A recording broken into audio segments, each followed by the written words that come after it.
Good morning. This is your host, Nivek. Alright, guys, listen. It's December 16th. Obviously, you're getting this on December 17th, but, you already know I recorded a day early.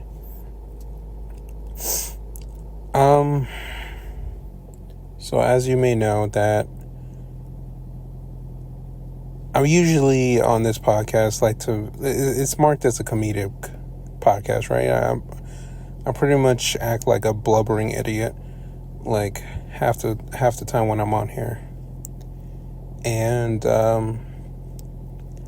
as of, I would say, Tuesday or Monday of earlier this week, I really wanted to do something for you guys. I really wanted to talk about mental health, and simply because statistically speaking, it's I think I spoke about it before, that Christmas time, New Year's time is actually one of the most highest rated statistics for suicide. And I personally have a little bit of a history with that myself. So let me just start off this podcast by saying that it's going to be a little bit of a downer, guys. I'm just going to go into what makes me me, pretty much, and, what I deal with on a daily basis. And we're going to touch about my mental health, what I do, and why I joke about the way I joke about things, and we're going to touch a little bit about religion, a little bit too, because I have a long history with that as well. So, if any of these things sounds like it's going to be, a little bit touchy for you, if it's going to make you relapse into certain thoughts, or if it's going to, put you down a down spiral, especially during this year alone,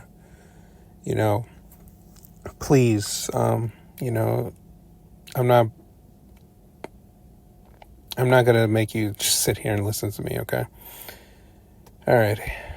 But other than that, anybody who stays, you're always welcome here. We're a family, and I like to think so, at least. So if anybody has anything that you guys want to get off your chest, again, my email is always open. It's going to be, it's whatever cast, that's CAST. So it's whatever cast, all one word, at gmail.com. Okay. Oh, and I actually have a YouTube channel too now. It's still called It's Whatever Cast. So you should find it very easily. It has the podcast cover on it. So if you guys like YouTube, or you have friends that don't want to download no podcast app and YouTube is better for them, please let them know about the podcast. All right, let's get into it. So first off, I want to thank everybody from these past two podcasts. I like to keep track of listeners, and the website that I go through honestly does a pretty good job of telling me where my listeners are at. Now, not no personal stuff, not personal addresses or anything, but definitely cities and states. So I want to say personally thank you to everybody from Virginia, because I have a lot of listeners apparently from Virginia. So thank you for that. A lot of history went down in Virginia, which I always appreciate. I'm a big history guy. Also, I'm a big science guy, but it's hard to tell, right? Because I've been acting like a stupid fuck. But yeah. Oh, and for the very one person in, I think it was East Sweden. Thank you. I very much enjoy your country. You have no idea. I'm actually planning to live out there eventually, at one point or another in my life. But we're not there yet. Anyways, going back to mental health. So I think I'm going to start off with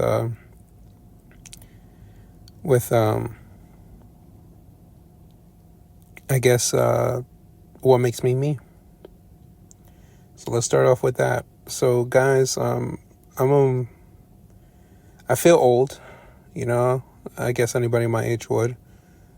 I'm sure through my recordings I sound like a young man, but hopefully after I'm done telling you why I feel old, or why I'm done telling you what makes me me, you can understand why I feel old half the time. But yeah, I'm in my late 20s. I'm approaching my 30s soon. And just time flies. It just felt like yesterday I just threw my cap up in the air, like when I was in high school. And God, a lot has happened between then and now. And I just felt like it was all a blink of an eye.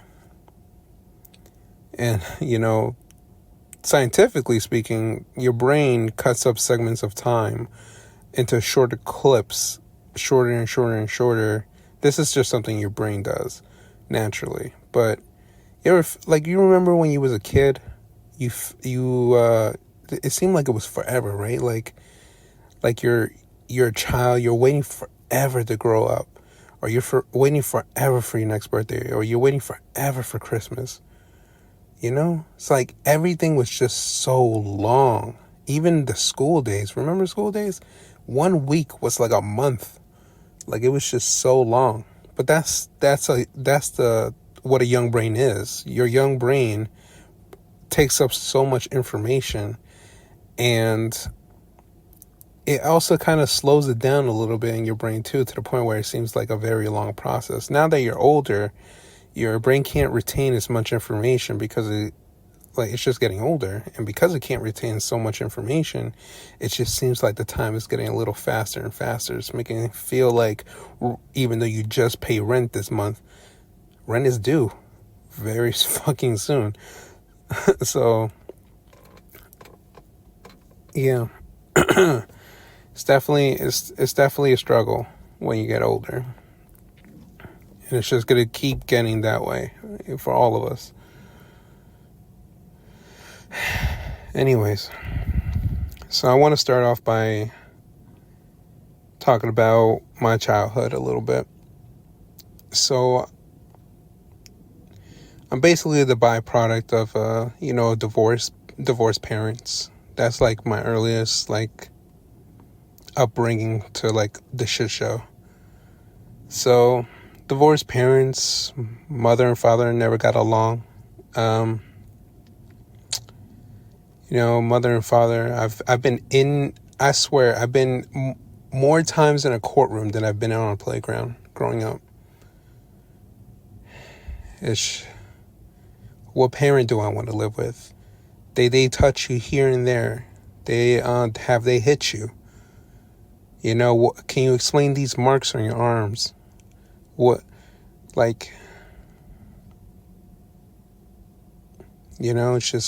It's just crazy. I remember that I have missed my birthdays a couple of times because of divorce and fights. Okay, I've literally had beatings. I have more cuts, burns, and scrapes on my body, per year than I've ever had a hug, or a good job. So there's that. And again, guys, I told you this podcast is going to be a little bit of a downer because I have some news that I'll be telling you a little later, but here we go.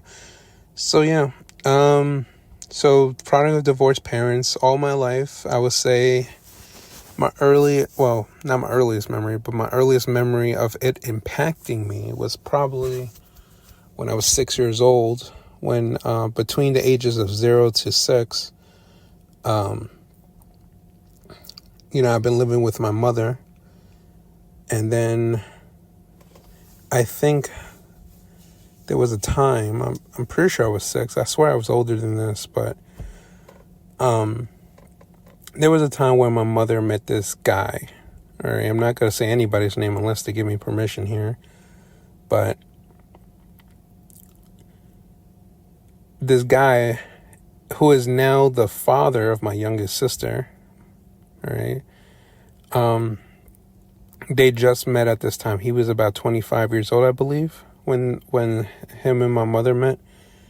And this guy has caused so much pain in my life. This guy has put lit cigarettes on my arms. You know, I'm pretty sure he had a friend that sexually molested my other sister that's closest in age with me. Like,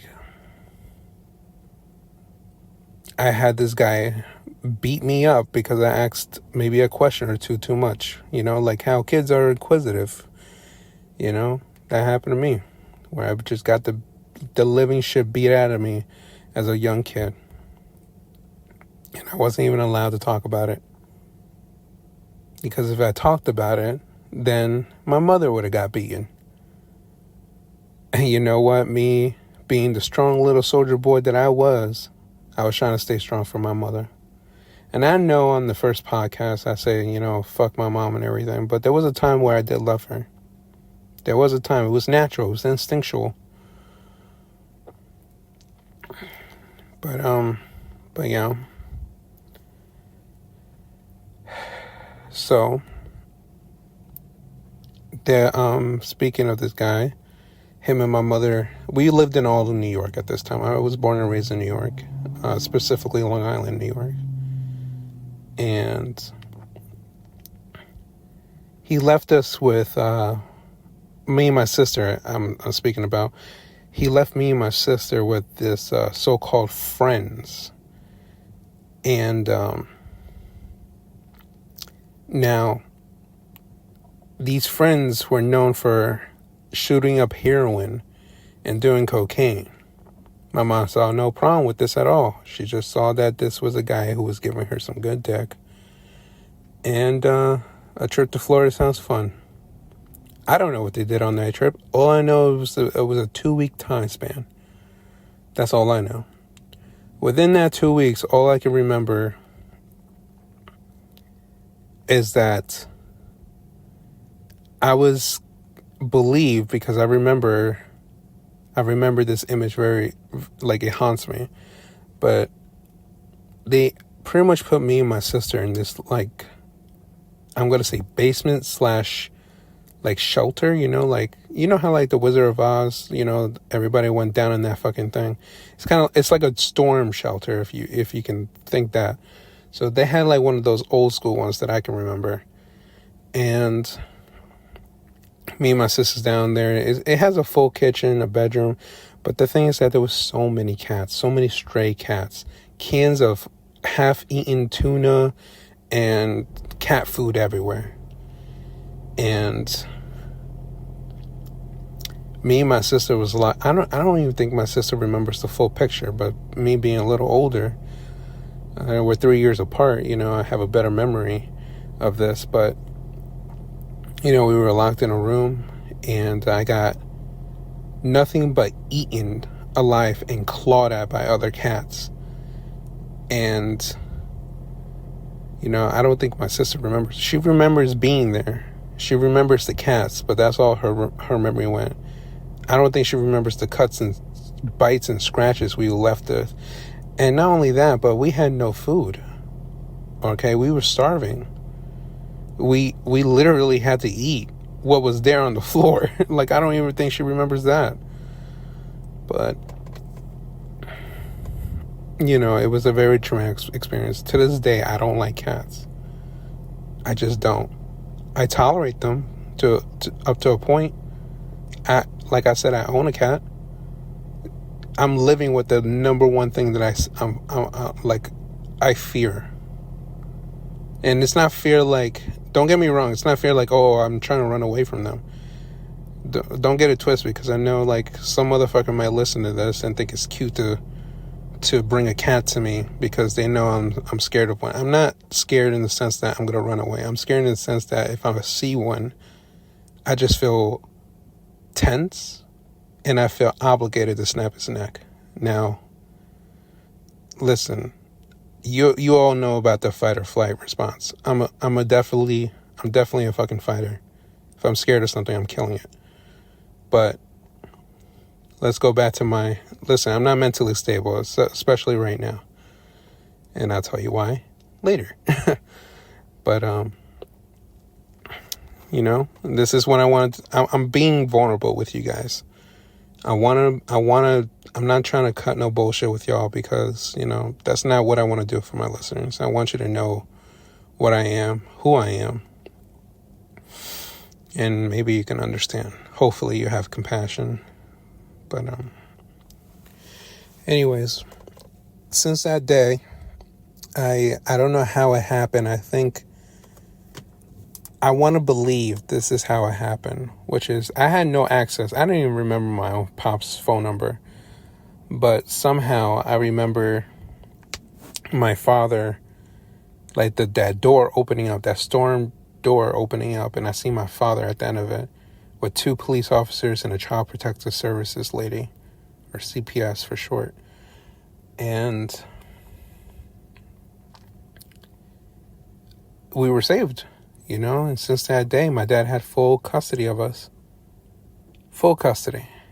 And my father was a young man. Both my parents were. My mother was 19 when she had me. My father was 22. And since my sister was a couple years old at this time, I'm guessing my father was probably 29, which is only 2 years older than what I am right now. I'm 27. So imagine that, being a father at that age. I want to be a father. I do. It just can't happen for me. Not yet.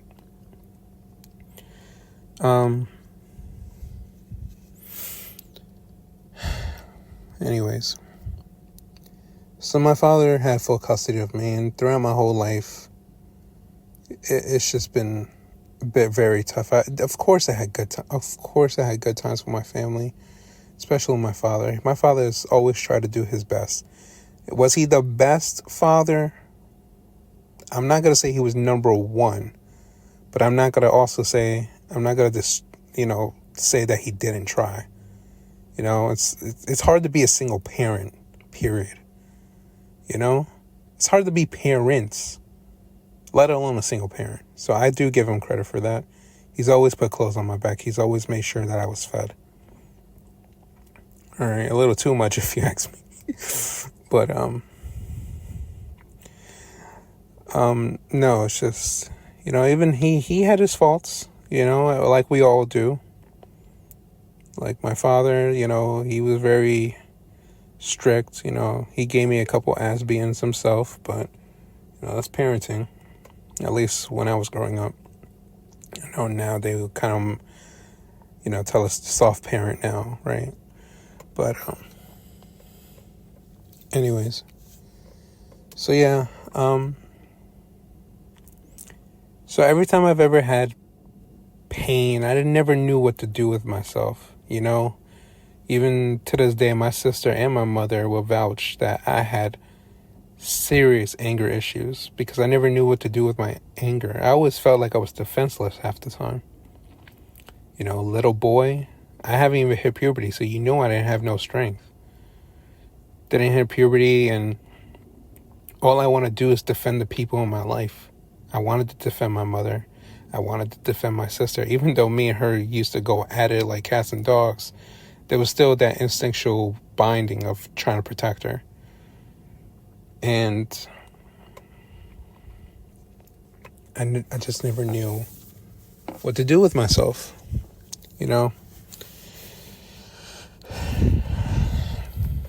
Anyways,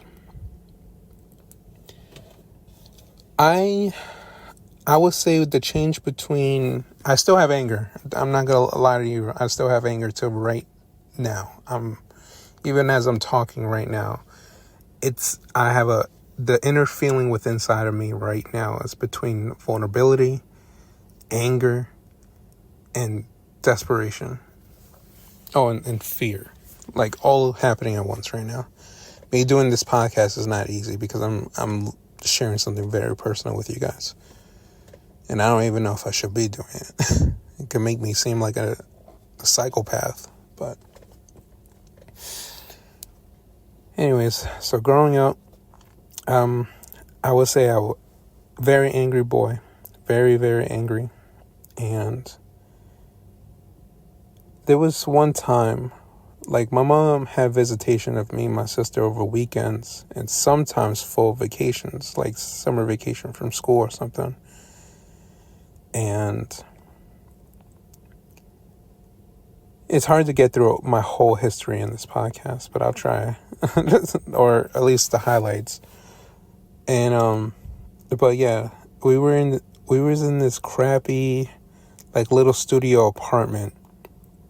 All right, I'm watching the RVA or the RCA, the TV with the little VHS, attached to it. Oh my God. And, it was only like a 15-inch TV. Like, it wasn't even big at all. And that was the living room TV. That's the TV throughout the entire place, And yeah, it was like we lived upstairs or something. I don't know. I just remember I burned the shit out of myself when I was 10 there because I was trying to boil some water and I put the whole entirely pot of boiling water on top of myself by accident. I was just not strong enough to carry the pot. So yeah, that was good. 3rd-degree burns. I heal nicely though.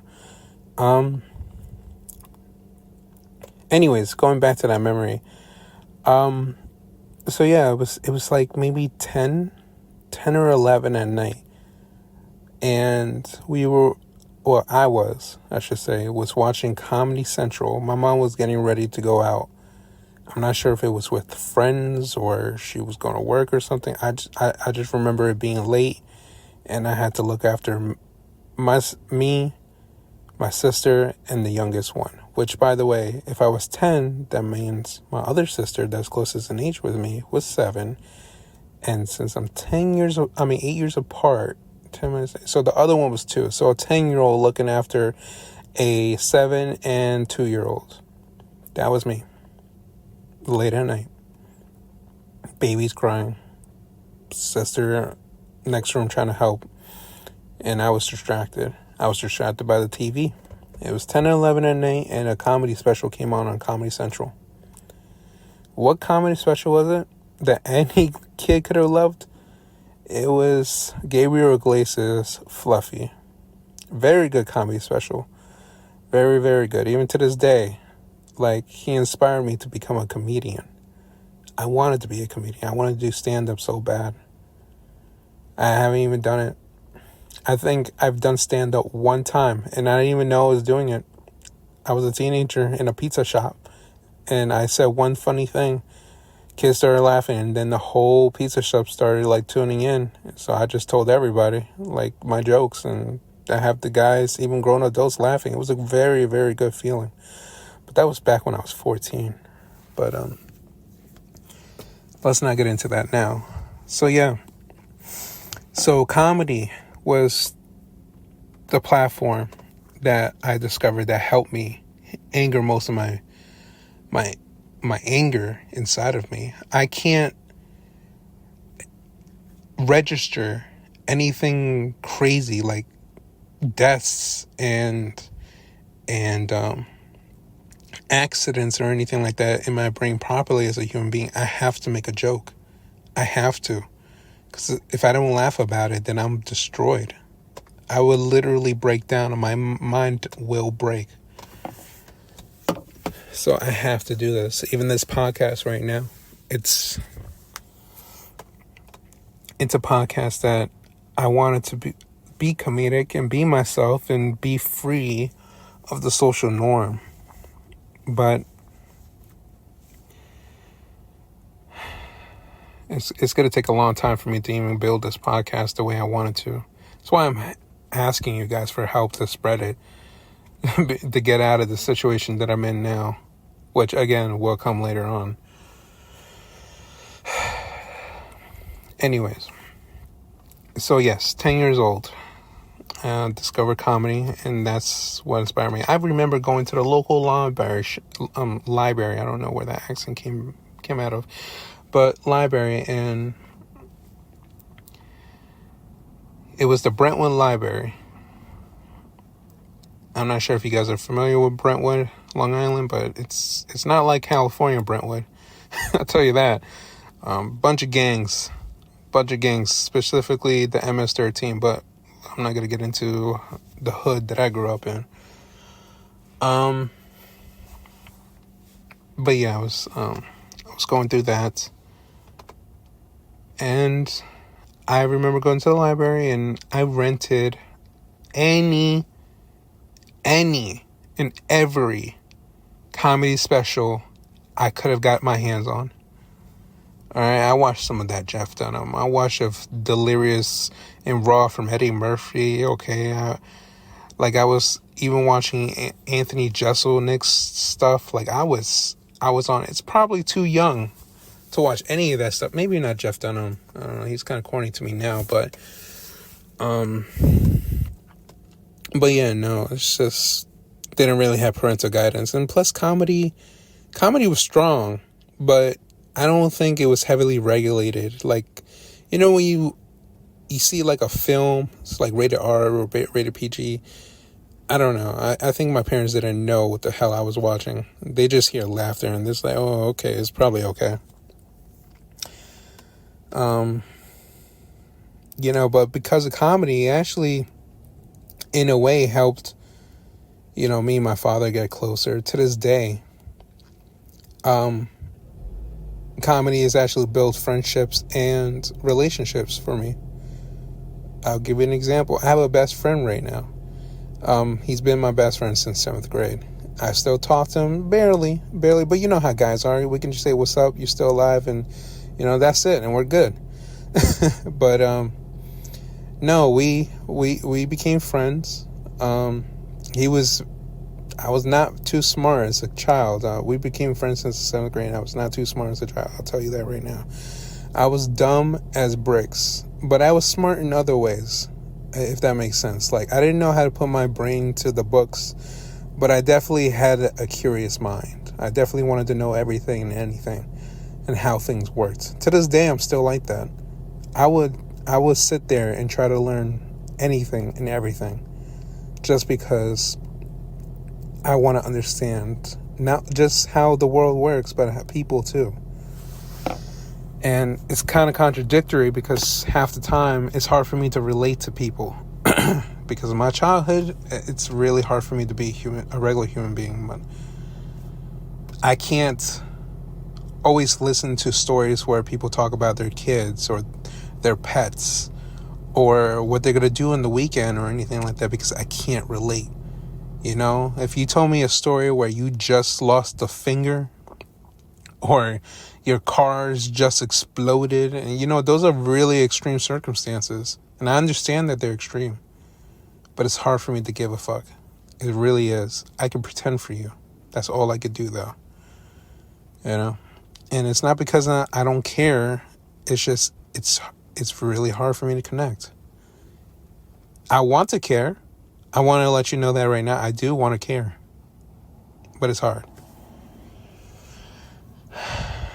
Anyways. So, where was I? Oh, yeah. Relationships and comedy. So, yes. My best friend, you know, to this day, we're still quoting old Kevin Hart specials. You know? Like, all right. And, like... And what do you call that? You gotta learn today, like stuff like that. None of the new stuff, you know, it kind of makes me sad because we haven't seen each other for a while. But you know, none of this new stuff, like you know, I didn't know this was a whorehouse, you know, like stuff like that.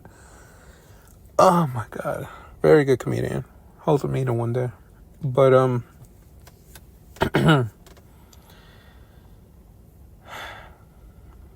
anyways, and my father too. Believe it or not, me and my pops, I've always felt like my pops looked at me as a disappointment, in a way. Now I know he does love me. I know that. But I felt like it's always been like he wanted more from me. And every time he asked for more, I felt like crumbling. Because I felt like I wouldn't meet expectations. To this day, when people have goals for me, it feels like I already failed them. Because when I hear those goals for myself, it feels like there's an expectation there that I would never meet. You know? And that's something that I have to work on. You know, that's something that's wrong with me. And I understand this about myself.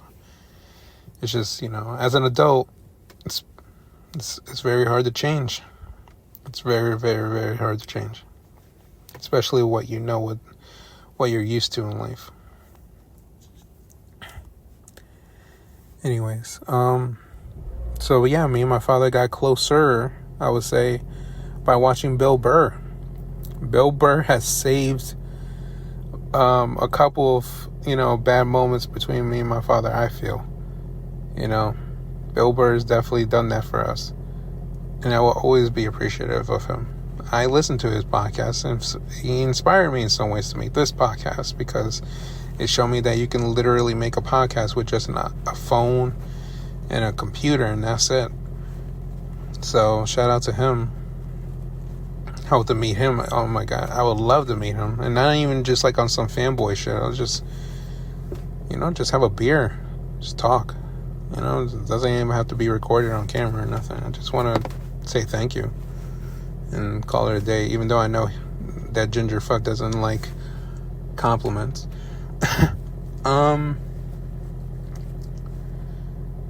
Anyways, so yeah, comedy has played a big role on my life,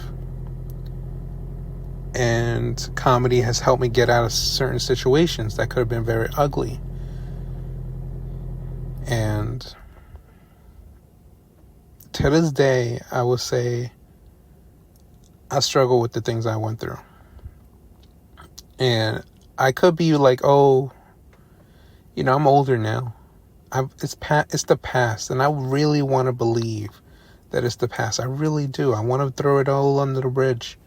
I don't even hold any grudges. Not really, unless it's my mom. But yeah, no, I just want to say that without my past, without all the tragedy that's happened to me, I wouldn't be who I am as a person today. Now, as much as I can't connect to people, and as much as I have trouble talking to people, because anybody who knows me in real life knows I'm a very quiet person, which I will get into in a moment. But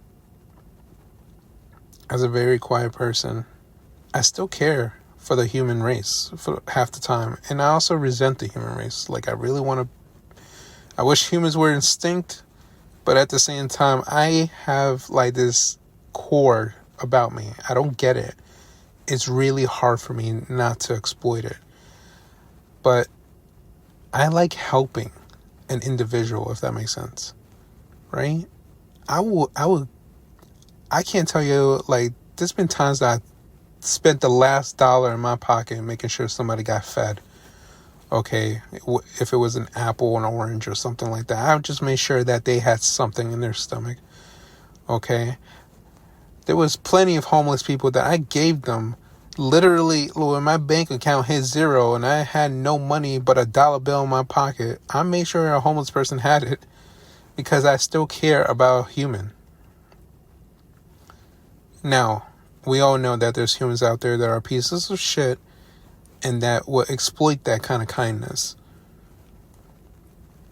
I don't know. I just hope it, I want to say I hope it never gets the better of me, but it has already. It definitely has. Anyways. So yeah, other than some stories that I'm leaving out right now, which if you guys want to hear about them later, I'm happy to share it with you. I just know that this podcast is already a downer as it is. I just want you guys to know, whoever's going through this shit right now, You're not alone. You're definitely not alone. Anyways, let me go back to my quietness. So yeah, as a person, I'm a very quiet person. I spend more time in my head than I would say I've been alive, to be honest, because like even when I'm out, like I'm here physically, my eyes are open. It looks like I'm paying attention to whatever. I'm telling you, I put myself in a trance. I'm in a different world. I'm living in the past. I'm living in the future. You know, I love thinking about everything. All right. In my head, quite literally, time is not linear. It's very fluid to me. Okay, I can see my future as much as I can see my own past. It's actually become a little scary because in my household right now, it seems like I'm having some clairvoyant moments where I'm actually able to pick up what people are doing without me being there and actually being able to predict the future. I'm not saying I'm clairvoyant. Actually, I don't believe in that kind of bullshit, but some shit around this time, I don't know what's going on, but some spooky shit has been happening. So there's that. But yeah, my quietness has been a very big problem because I'm a very nice guy. If anybody's ever listened to this, I might have said some rude shit, but my actions has always been nice. I can literally call you a piece of shit to your goddamn face, but I'm over here fixing you up a sandwich. Okay, I'm over here making sure that you're warm or you're cool or whatever. Like I'm caring for you. And that's not because I feel guilty. That's just because like that's how I am as a person. Like my body does the nice stuff. My mouth maybe not so much. I don't know. I think I get that from my grandmother, to be honest. She shows her love through cooking. It's hard for her to, show her feelings, but that's very old school. So I kind of picked that up a little bit. And because of her, I'm proud to have her last name because my grandmother is a very strong woman. And as much as it sounds like I could be misogynistic at times, I would never put down the spirit of a woman. I will put down the spirit of a cunt, though. There are cunts out there, I'm not gonna lie. But in general, as a woman, mad respect. Especially if you're actually doing what you need to do for your family. You don't get no respect from me unless you're actually doing what you need to do for your family. Okay? And that's not, expecting your husband to do whatever or your wife or whatever. Like, you have to be there, thick and thin, day and night, sleeping or awake. You got to be there for your family. And that's not just for women. That's for men too, okay? Listen, I know I got problems. And I'm using this podcast to kind of vent those problems. But I'll be damned. I'll be absolutely motherfucking damned if I'm not there for my goddamn family. Okay, especially when I have kids. I don't even care if I'm bleeding on the floor. I'm making sure my kids got what they got. Okay, like if they need me, I'm there. Okay, and I love my kids, and I'm not even a father yet. All right, but just the thought of me holding another life, especially when it came down from me, it brings tears to my eyes. All right, it's a very beautiful, beautiful feeling. And I'm just not a father yet, and I don't know how it's gonna be. But I know from my past experience, from helping raise my two little sisters, I know that holding another life can be very precious. But yeah. I don't even know where. Oh yeah, my quietness. I keep going back. If you guys haven't noticed, I do have ADHD. Like legitimately, I'm not one of those TikTokers that just says I have it. No, I legit have it. So you might hear me segue a bunch, and I'm sorry for that. But anyways. So going back to my quietness, it got me in trouble a couple of times. For example, I think the first time it got me in trouble, I was in 6th grade. All right. I was in, I think it was called Southeast or Southwest or just South middle school, Brentwood Middle School. And I remember getting in trouble with my teacher. I got suspended for like 2 weeks because, again, anger issues. I used to like write in my notebooks, like not write, but actually draw out like all the ways I just wish my history teacher, by the way, big history guy, but my teacher, big cunt. All the ways that I would just hurt her or kill her, blah, blah, blah. I was developing mine back then. And, it was just a way for me to kind of get out my angers through drawing. I had that very specific notebook in my bag. Now, listen, just be glad it was a notebook, right? Like, you always hear stories about these kids bringing in guns, but I wasn't that kid. I just needed to get my frustration out. I wasn't going through no therapy or anything back then. In fact, I don't even think my father believed in it. He'd think that was only for crazy people, and he didn't want to believe that his son was crazy. I am now. I am crazy now, but, I'm not like a dysfunctioning part of society. I'm not doing some crazy shit. And I don't want to either, so I don't want you guys to get the wrong idea. But yeah, so that was the first time. My father had a very, like I said, I was a product of divorced parents. He kept moving a lot. I've never actually stayed in one town all my life.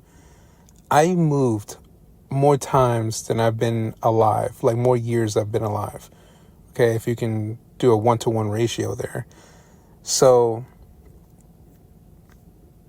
I would say like the next time my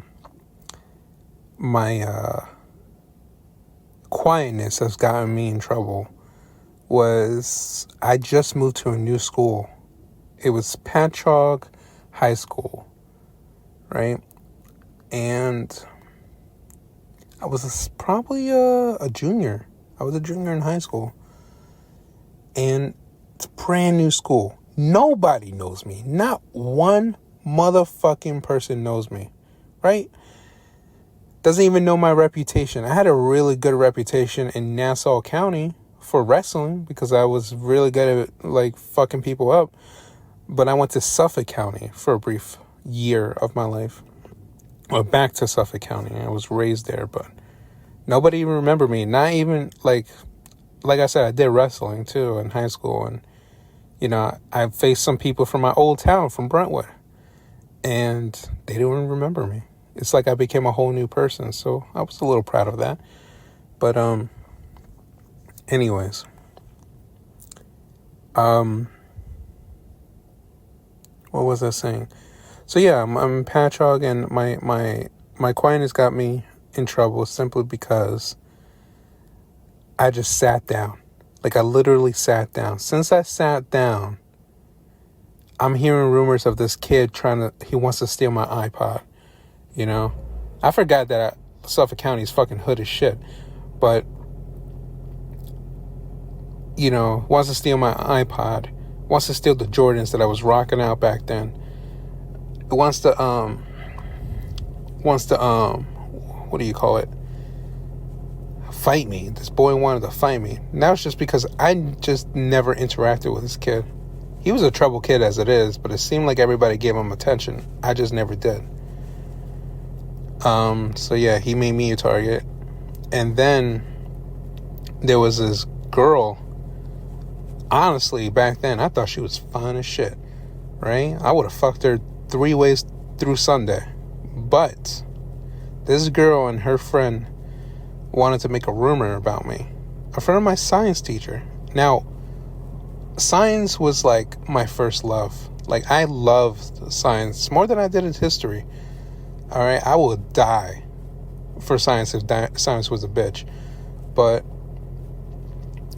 like, if it made me so embarrassed what these girls did to me. These girls literally made a rumor to this teacher. And this teacher had to report me. And I felt bad because this teacher actually tried to help me. I had respect for this teacher. And they reported to this teacher that I'm over in the back of the class mumbling under my breath, saying that how I want to rape her and her little girls and rape her, like, pregnancy and stuff like that. Like, okay, the teacher was pregnant. So, like, yeah, saying that I wanted to rape this girl. I've never even thought about rape back then. I didn't even knew what rape was. I was a little sheltered, but I didn't know the name for it. I knew the action. I just didn't know the name for it at that time. I was a little slow to the game. But yeah, that I almost got suspended for that. I thank my father. I thank my father for defending me, because my father even said, like, listen, my boy's crazy, but he ain't that crazy. I had to switch to another science class, and at the time, the only science class I could have been a part of was a remedial science class. So I was pretty much like gold star every week. You know, I was getting hundreds right next to the Down syndrome girl. By the way, don't knock on Down syndrome, because, listen, even though they're down, their grades are up. Okay, those motherfuckers know what they're doing. So, you know, mad respect to this girl, by the way, because I was actually competing with her to getting the best score. And probably might not say much about me, but, you know, I had no remorse. I don't care if you had Down syndrome, three teeth and two little nubs for legs. Okay, like, I was competitive. Anyways, but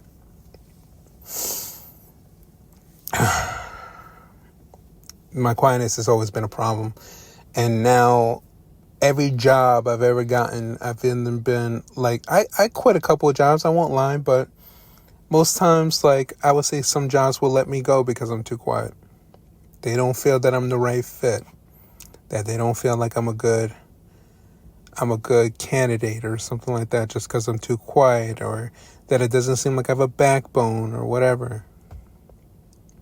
I'm sorry. I don't know how to get out of that. I've been trying very hard to find remote jobs, work from home jobs, you know, where all I gotta do is answer emails or something. Like, it's hard. It's hard to find an introverted job when everybody wants you to do extroverted shit like customer service or sales or whatever, because you're trying to feed the pockets of other individuals, and all you get is scrap.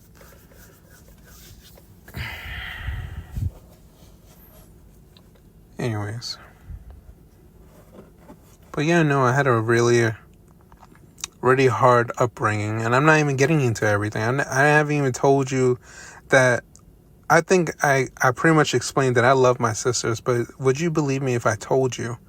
And this is the first time me saying this out loud, so this is an exclusive for everybody here, because not even my own sisters know. But can you even believe that there has been people that I've been friends with in my life that literally try to convince me to rape my own sisters? Okay, rape my own sisters with them. Okay, so it would have been a tag team. Okay, would you believe that? All right, would you believe that my own mother, you know, wish she had an abortion when she was pregnant with me? Would you believe that?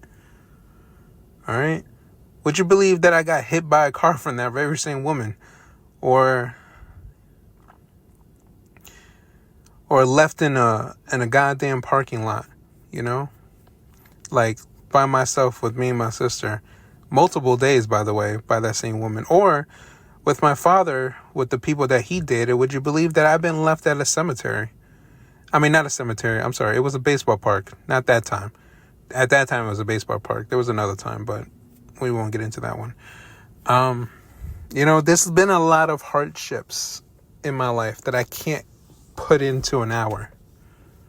All right, and honestly, I think I'm going to go over an hour, like, on this podcast, just a little bit today. I'm going to wrap it up in a neat bow. But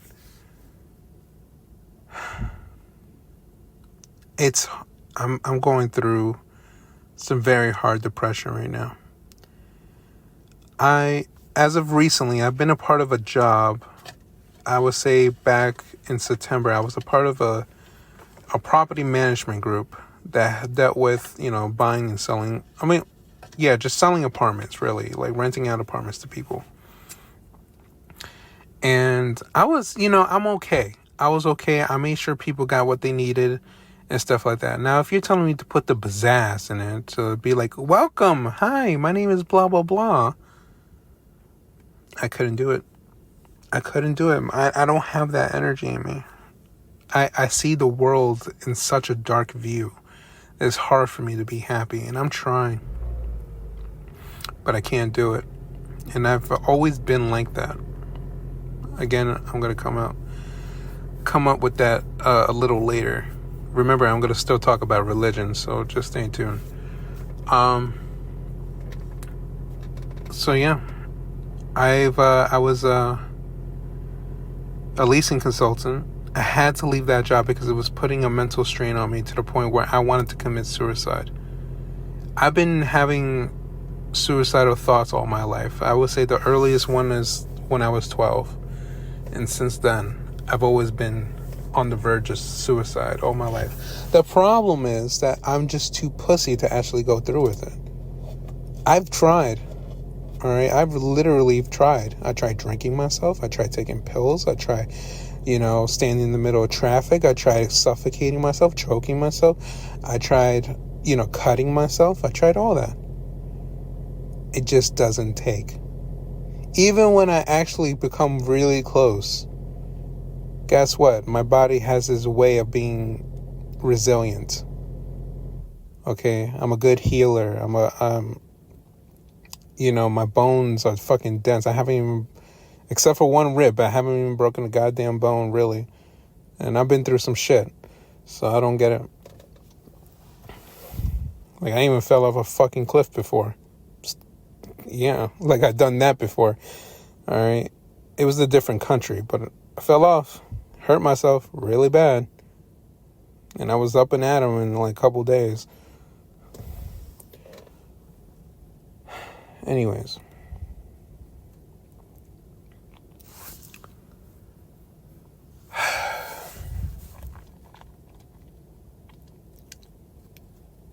I don't even know what I was saying. Oh, yeah. So working. So I had to leave that job because I thought if I didn't leave, it was going to be the end of me. I was actually trying to take back control of my life. I wanted to take control of my brain, because I know how sensitive it is, but I've been always resilient when I was growing up. I've always had a hard brain. As of recently, my brain's been getting softer. It feels like even the most littlest things can get to me now. And I'm trying to take back control. And for anybody who's wondering, I have done therapy. Like, let's get that out of the way. I've done therapy. All right, I started therapy when I was 18, and I can't tell you how many times I've been referred to other people, or how many times I've been put on drugs that never worked. And I think it's because of the ADHD, to be honest. And, like, the only thing that drugs ever done is anybody's ever been on those drugs, like not Ozempic, what am I talking about? Yeah, the ones with the O's, you know what the fuck I'm talking about. Oloft or some shit, I don't know. Zoloft. Anyways, anybody's been on those fucking meds, you guys know that all it does really is just kill your sex drive, and I love to fuck. All right. In fact, that's actually how I get most of my childhood trauma, if you will, out of the way. The only reason I have like so many partners in my goddamn life is just because I was always trying to fill a hole. But we can get into that another time. And don't make a play on words. I'm trying to fill a hole by filling up holes, which would have been a great fucking rap lyric somewhere if I know how to work it. Anyways.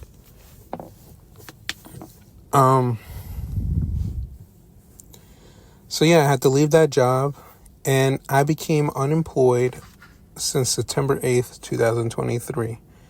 I got hired, finally, finally, with the job that I've been training for the past few weeks now, 4 weeks to be precise. And guess what, guys? This is the news I had to bring up. I don't have a job anymore. I'm literally jobless. I have no idea what I'm going to do. I'm sitting in my car right now. And like I said, it's December 16th. It's a Saturday. I got notified on December 15th. Right around the fucking corner of Christmas. You know?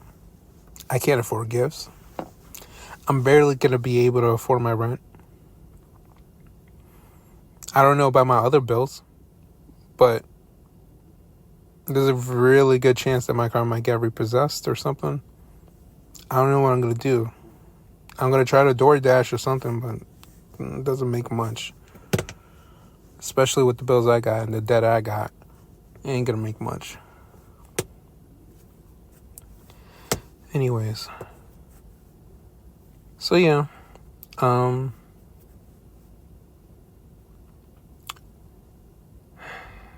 just trying to make it, man.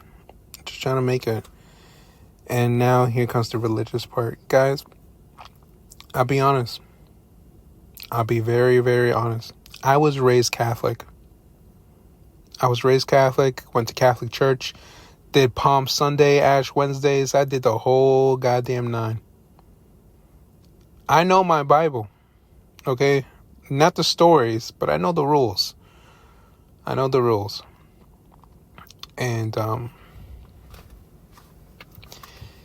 in fact, I might title this podcast The Book of Nivek, because I feel like I'm very much relate to Job right now, okay? I'm not even know if I'm quoting the right guy, but you know how pretty much God took everything from him because he wanted to place a little bet with the devil, which, by the way, kind of not cool, but I don't know. Like I said, I don't know my Bible like that when it comes to the stories, but I know the rules, right? I got drilled with the rules. And, but all my life, when you had a life of tragedy and, you know, people resenting you and never giving you a goddamn hug half the goddamn time,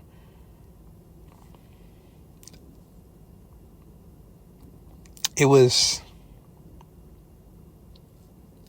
just hard to believe in a higher power. I was told God wouldn't do things for me, or wouldn't do that for me, or wouldn't do this for me unless I respected my parents, or I, you know, went to church.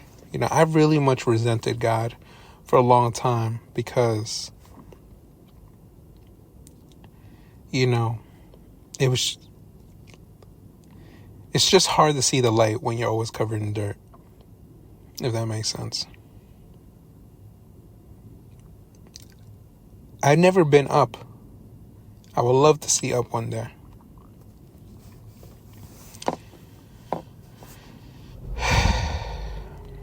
Anyways, guys.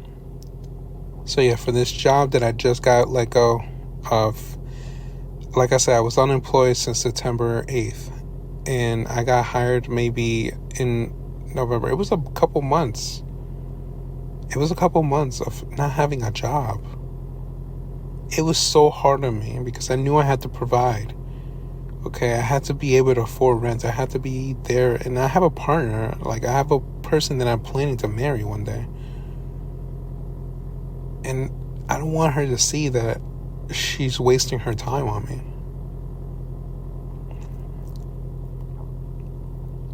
Because since she's known me since 2018, I would say that we've definitely got through some ups and downs, for sure. And I commend her for being there for me. But I feel so horrible of what I'm putting her through. I feel like she can have a much better life without me. Or for anybody who's even known me, I feel like they will have a better life without me. Hence the suicide. Oh, full circle. You know, like, that's what suicide will tell you, is that you don't have anything to contribute anymore. It's time. It's time to go. Everybody in my life will always tell me, oh, this is just a temporary solution to a temporary problem. Oh, how can you say that to somebody who's always been dealing with the same problem since they've been born? Which is nobody wants you and nobody cares. You know, even this podcast. You guys may hear it or listen to it. Are you truly, really going to care? Dude, you're just listening to a stranger right now. You don't know me. You don't care to know me. I don't even know if you even fucking made it this long. It's been an hour now. Going a little over. But yeah. Anyways, back to what I was saying. I made a prayer. I haven't made a prayer since I was a boy. A boy. I haven't had hair on my nuts yet. Okay? I haven't made a prayer since then. And yet, something compelled me to make a prayer because I was desperate for a job. You know, if I hated God and I refused to go to church and I never wanted to even hear his name, or, you know, when people prayed at the dinner table, all they want to do is thank God for everything. And I'm just sitting there just eating away because I don't give a fuck. Like, what has this guy ever done for me? Something compelled me to fucking make a prayer. And I did. I made a prayer. The very next morning, okay? The very next morning, I got a call saying I got a job. Can you start this day? I was so thankful. I was, oh my God. I wanted to just, I don't know, just fly if I could. It was a magical moment. It was really hard for me to deny a higher presence. Really, really, really hard for me to say that there isn't something out there looking after me after that one prayer. Mind you, I have not fucking prayed in years. And after one prayer, I got what I wanted, which was just a job. It was a very beautiful moment in my heart. To the point where it actually felt like, hey, I don't have to live with the hatred in my heart. It's okay to let go. As long as I have belief in this person, because I was actually starting to believe in all the things that people were saying to me. That all you gotta do is give God a chance, give God a chance, give God a chance. And I said, no, I'm not about that. I don't want to hear it. God would never forgive me for what I've done or for what I've done to people, you know.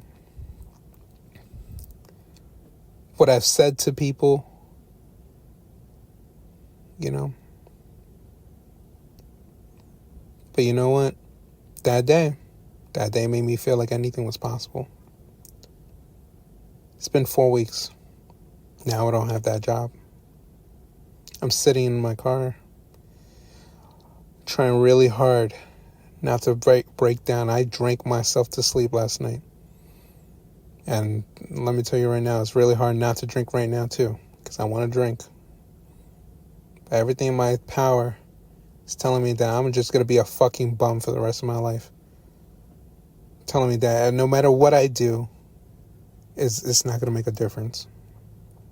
I can get a new job tonight. But even I would be skeptical on what is that going to get me. Another 9 to 5 where I want to just kill myself again. I've done the research. I've been trying to apply. Nobody fucking wants me.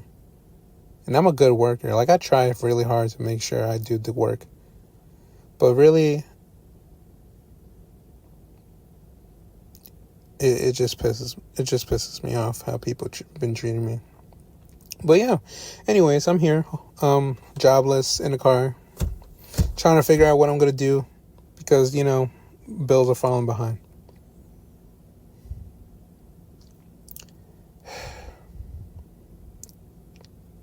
And now we, as the Bible may say, is that God would put you through some trials and tribulations for this,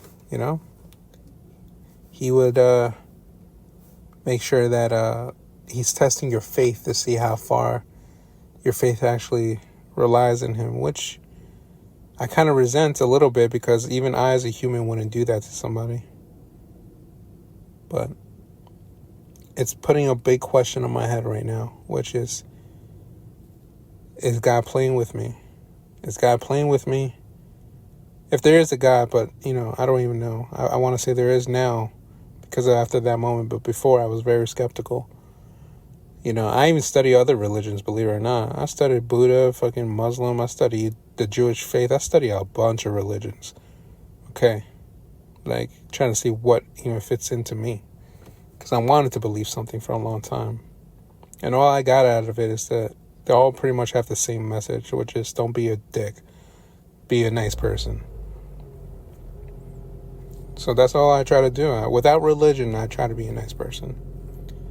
But yeah, the big question in my head is, is God playing with me, or should I still kind of, should believe in Him? Believe that He will follow through, that we will work through this. Even if I got to go be a pizza boy or something, I'm going to work through this, right? It's just hard. I'm close to my 30s.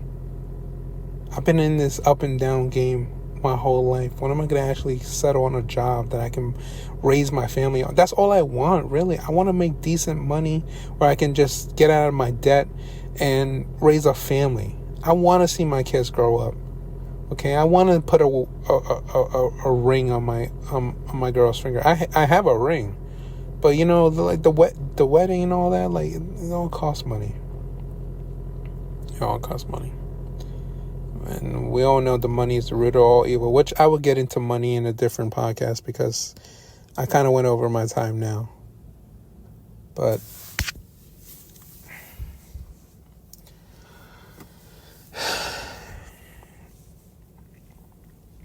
I don't know. And I want to apologize to one girl specifically. It's not my partner now, but I said I never got a hug growing up. I'm lying a little bit on that. There was only one girl that I personally fucked up that friendship over, many times over. So that's on me. But yeah, personally apologies, because when I was 18, I did something super stupid, and I was sobbing and crying, and I remember this one girl that I never even met before gave me a hug. She gave me a hug, and we became very close after that. Honestly, I know if you're listening to this, listen, I know you're going to see some people that may be going through a hard time. And maybe you think that the best thing is to give them space, let them work through it. But I promise you that there are some people out there that they can't go through this alone. I personally am not strong enough anymore to go through it alone. And, you just need somebody. And that girl was there for me at that time when I really needed it. And I just hope that you guys can provide your assistance, your help to other people when they need something. I'm not saying, give them a whole house and car and stuff, don't drain your bank account, but, make them a meal, give them a hug, talk to them, get to know them. Even if you don't care, like I don't care half the time, that doesn't mean that story of theirs is not important to them. Be humanitarian at least. I'm not even sure if I'm using that word right. I'm not in the right headspace right now. But yes, guys, I'm going through a major depression. Last night, I drove to Georgia, believe it or not. Mind you, my job is in the Daytona Beach area. And when I got fired, I went south, and then I went north to Georgia. I was actually planning to drive back home to New York, but ran out of gas. So I had to come back.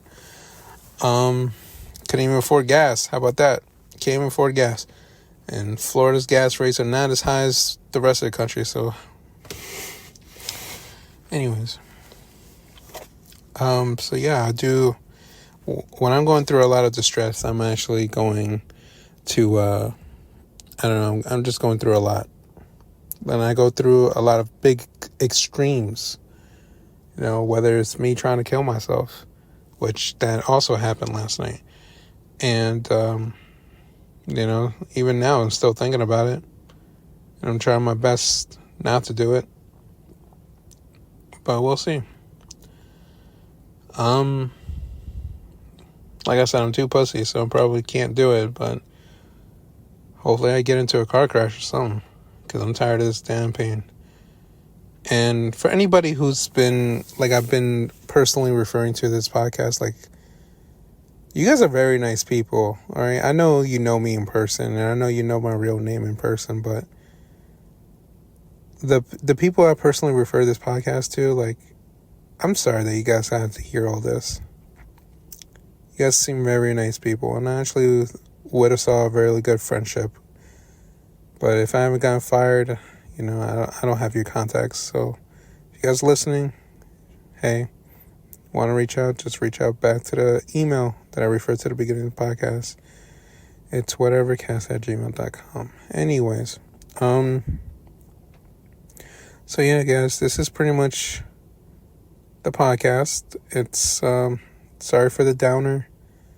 I wanted you to get it inside of who I am and actually speak to you like how I usually speak to others.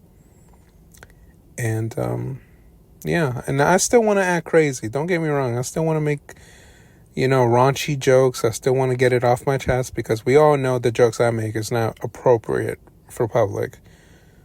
But